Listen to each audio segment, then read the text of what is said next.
Hello guys, welcome back to my YouTube channel. फेरि पनि तपाईँहरूलाई स्वागत छ मेरो Shubham Limbu blogs and new blog लिएर आइसकेको छु। अहिले चाहिँ म उठि पनि सकेको छु र उठिसकेर फ्रेसेस भएर अब खाजासाजा खाएर काममा जानुपर्ने हुन्छ।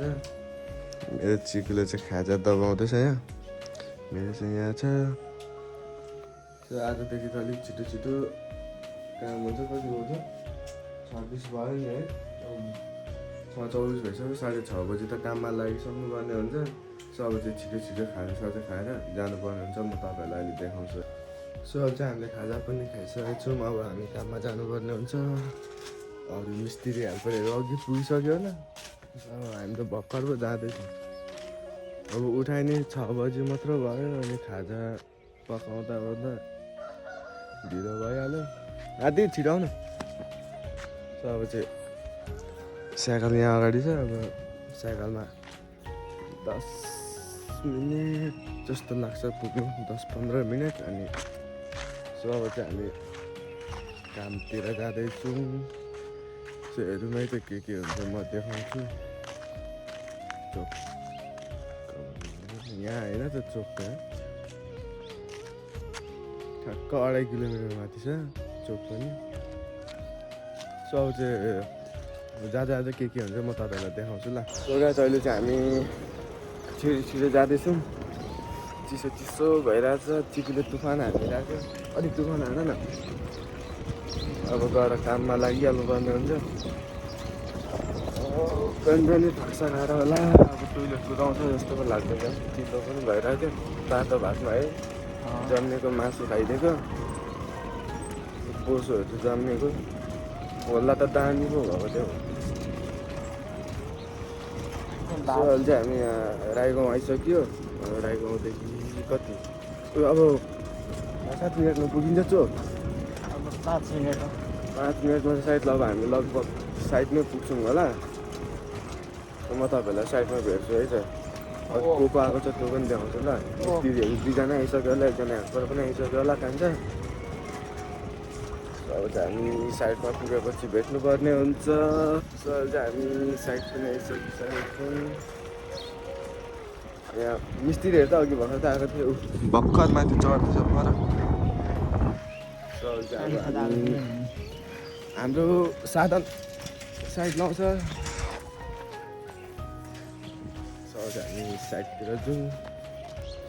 आज त रडहरू पनि सिधा गर्नु छ। हात बेलादेखि चाहिँ यो रडहरू सिधा गर्नुपर्ने छ।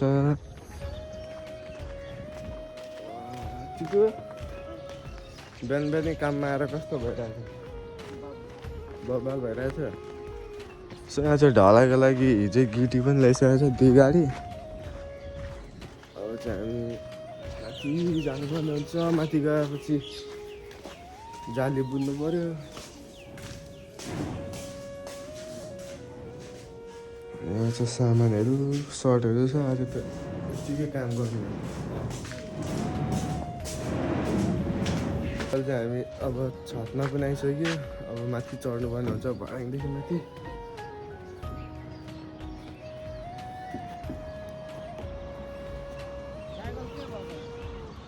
चक्का साइड बोकेर गएको, काँधमा हालेर बोकेर गएको। टङ्गे फुपालाई त्यहीँ भेटेको भालु माइलाको घरमा। साइकलमा माथि छोडेर जा भन्छ। अब त्यहीँ छोड्दा पनि भोलि लिएरै जानुपर्ने हुन्छ। त्यो त कहाँ रामेकोमा भन्छ। आधीलाई उता पुऱ्याउँदै जाउँ भनेको। सो गाइस हिजो चाहिँ हामीले बिम पनि बाँधिसकेर अहिले हिजो रड अछ्याइरहेको थियो। सो आज चाहिँ यो रडहरू बाँधिसकेर फेरि अनि रडहरू सिधा गर्नुपर्ने हुन्छ। अनि फेरि नापेर काटेर फेरि बाँध्नुपर्ने हुन्छ। सो अब चाहिँ म अहिले तपाईँहरूलाई एकछिनमा भेट्छु है त। अब चाहिँ हामीले रड पनि छिराइसकेको छौँ बिम मुनि। यहाँनिर चाहिँ चिनो लाउँदै हुनुहुन्छ। त्यहाँ अब चिनो लगाएपछि बाँध्नुपर्ने हुन्छ। चिनोमा चिबीले पर सिधा समातेर बसिरहेको छ। अब कतितिर बाँधियो थाहा छैन।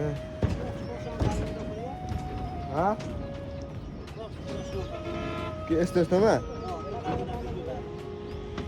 अब चाहिँ यहाँ अघि चिनो लाएकोमा बाँध्नुपर्ने हुन्छ। सो अहिले म चाहिँ तपाईँहरूलाई एकछिनमा चिया खाने यहाँ चिया खाँदैछ टोलीहरू। कस्तो मजाले बस्दै क्या इन्द्र दाइ। यो ठाउँ देखाइ भने त्यो मान्छेले लाइदिन्छ।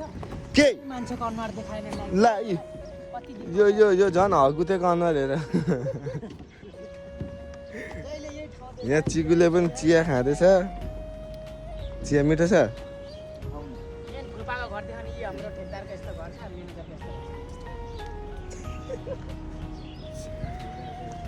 अब चिया सिया खानुपर्ने हुन्छ अनि हामीले सिङ्गल जाली पनि बाँधिसकेको छु अब रसिदा गर्न जानुपर्ने हुन्छ दाइ पनि बोकिसकेको छु अब रसिदा पार्ने काट्ने अनि अछाइ राख्ने अनि टाइमले के भन्छ खाना खानु जा भन भने खाना खानु जाने अब अछाइ राख्ने आज चाहिँ सबै बाँधिसक्नु पर्ने हुन्छ जाली भोलि त ढलाइ हो भोलि बिहान पनि छिट्टो आउनुपर्ने हुन्छ सो अहिले चाहिँ यहाँ मिस्त्रीहरूले छेकान लाउँदैछ अब हामी चाहिँ रसिदा गरेर काट्नुपर्ने हुन्छ सो म चाहिँ अब तपाईँहरूलाई भरे खाना खाने बेला भेट्छु है त म घर पनि आइसकेको छु अब खाना पनि खाइसकेँ अब एकछिन रेस्ट गर्नुपर्ने हुन्छ मेरो चिकु पनि भर्खर खाना खानु गएको छ अब ऊ भरे खाना खाएर आउँछ काममा जाँदैछु चिकु पनि खानासाना खाएर फ्रेस भएर आइसकेको छ अब साइडमा पुगेपछि म भेट्छु है ल कस्तो निन्द्रा पो लाग्छ त अहिले आएर म त नुहाइदिएको निन्द्रै भएको आज म एकछिनमा भेट्छु साइड पनि आइसकेको छु मेच चिकुलेर चढाउँदैछ यहाँ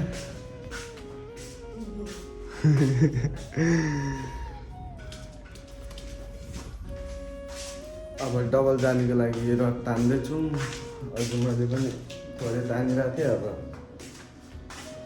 म चाहिँ घाँटेको क्या टोइलेट आयो भनेर यहाँ तल आएको निन्द्रा जब लागिरहेछ माथि सुनेला तान्नु लाग्यो ढाक्नु त पर्छ अलिअलि ठक्नु पनि पर्छ अलिअलि टोइलेट आयो भनेर आएको मान्छे म एकछिन बस्छु अनि मात्र जान्छु म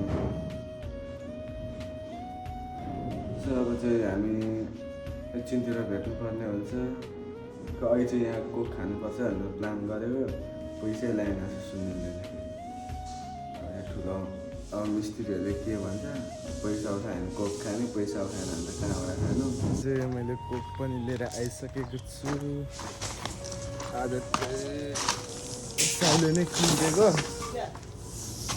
अरू बेला के आऊ न जाउँ माथि कोक खाऊ भने आऊ न आज चाहिँ घर साउले नै किनिदिएको हामी चाहिँ पैसा उठाएर खाने भनेर सोचिरहेको थियौँ अब साउले किनेपछि त क्या पैसा निकाल्नु है तब चाहिँ हामीले कोकसोक खाएपछि काम गर्नुपर्ने हुन्छ सो मेरो चिकु चाहिँ अहिले भान्से भइरहेको छ ऊ त जहिले भान्से पनि साह्रो नि त अब लु आउन हौ कस्तो खानेकुरामा पनि पछि हटेको अरे काममा ठगे नि खानुमा नठग्ने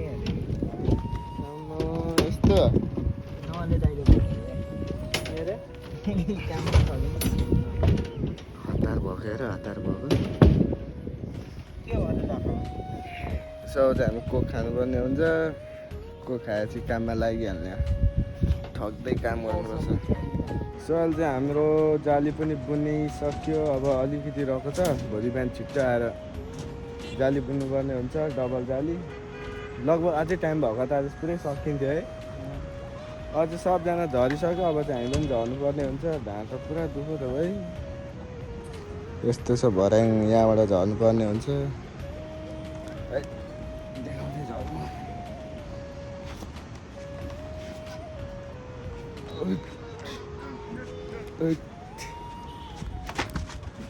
अब झरी पनि सकेको छौँ अब हामी घरतिर जानुपर्ने हुन्छ सो अहिले म देखाउँछु है त सो गाइस अहिले चाहिँ हामी घरतिर जाँदैछौँ बेलुका भएर न होला कस्तो चिसो भइरहेछ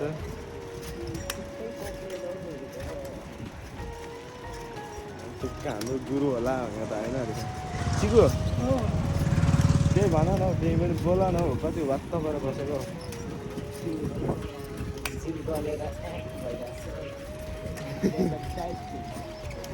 ढाड चाहिँ अति कस्तो पिरामा बसी गर्दा नि ढाड दुख्यो क्या सो अब चाहिँ हामी कतिको स्पिडमा अरे यो साथीको मात्रै सो अब चाहिँ हामी घर पुगेर चाहिँ भेट्नु सो अहिले चाहिँ म घर पनि आइसकेको छु अब खानासाना खानुपर्ने हुन्छ खानासाना खाइसकेपछि सुत्ने यहाँ खाना पस्किँदैछ के उस गरेको आमा यो अन्डा कसलाई हो यति साह्रो त खान्नस् भातभन्दा धेरै अन्डा खान्छ हामी सो आजको भ्लग चाहिँ यहीँ एन्डिङ गरौँ होला थ्याङ्क यू सो मच तपाईँहरूले अन्तिमसम्म हेरिदिनु भएकोमा अब हामी नेक्स्ट भिडियोमा भेट्नेछौँ है त बाई बाई